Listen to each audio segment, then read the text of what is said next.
Hello friends, இது MR தாய் வழி இயற்கை உணவகம் மெரினா பீச்சில் இருக்குங்க.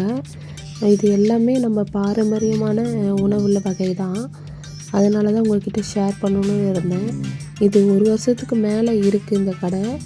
ஆனால் நான் குழந்தைங்க இருக்கிறனால நான் வெளியே போய் ரொம்ப நாள் ஆகுதுனால இப்போ தான் போகிறேன். ஒரு 4-5 வாட்டி போயிட்டேன். ஸோ எனக்கு உங்களுக்கு தெரியாதவங்களுக்கு தெரிஞ்சுக்கணும் அப்படின்ட்டு எல்லாமே நம்ம பாரம்பரிய உணவு தான். ஸோ அதனால் ஷேர் பண்ணிக்கலான்னு இந்த வீடியோ உங்களுக்காக. பாருங்கள், இதில் சூப் ஐட்டம் இருக்குது. மஷ்ரூம் சூப்பு, முருங்கைக்கீரை சூப்பு, முடக்கத்தான், அந்த மாதிரி எல்லா சூப்பும் இருந்துச்சு.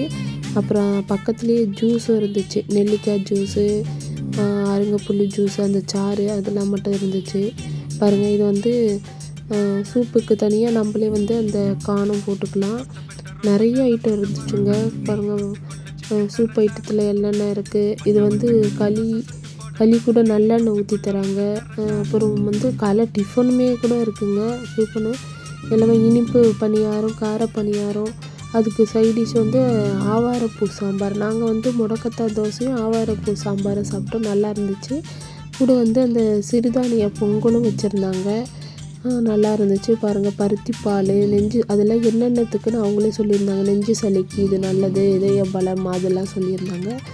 அடுத்தது கம்பு லட்டு, திணை லட்டு, இதெல்லாம் நம்ம பேக் பண்ணி வச்சுருப்பாங்க. நம்ம வேணால் வாங்கிக்கலாம். அப்புறம் கருப்பு சுண்டல், வேர்க்கடலை, இதெல்லாம் மிக்சடாக, முளைக்கட்டிய தானியம், இதெல்லாம் மிக்சடாக இருந்துச்சு. அதை நாங்கள் வாங்கி சாப்பிட்டோம். நல்லா இருந்துச்சு.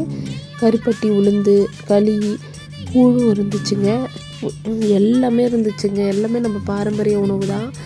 கண்டிப்பாக நம்ம என்கரேஜ் பண்ணி ஆகணும். சூப்பராக இருந்துச்சு. எல்லாமே குவாலிட்டியாகவும் இருந்துச்சு. கண்டிப்பாக நீங்களும் மெரினா பீச் போயிருந்தால் கண்டிப்பாக ட்ரை பண்ணுங்கள். ஏற்கனவே எல்லாம் நீங்கள் ட்ரை பண்ணியிருந்தீங்களா கமெண்ட்டில் சொல்லுங்கள்.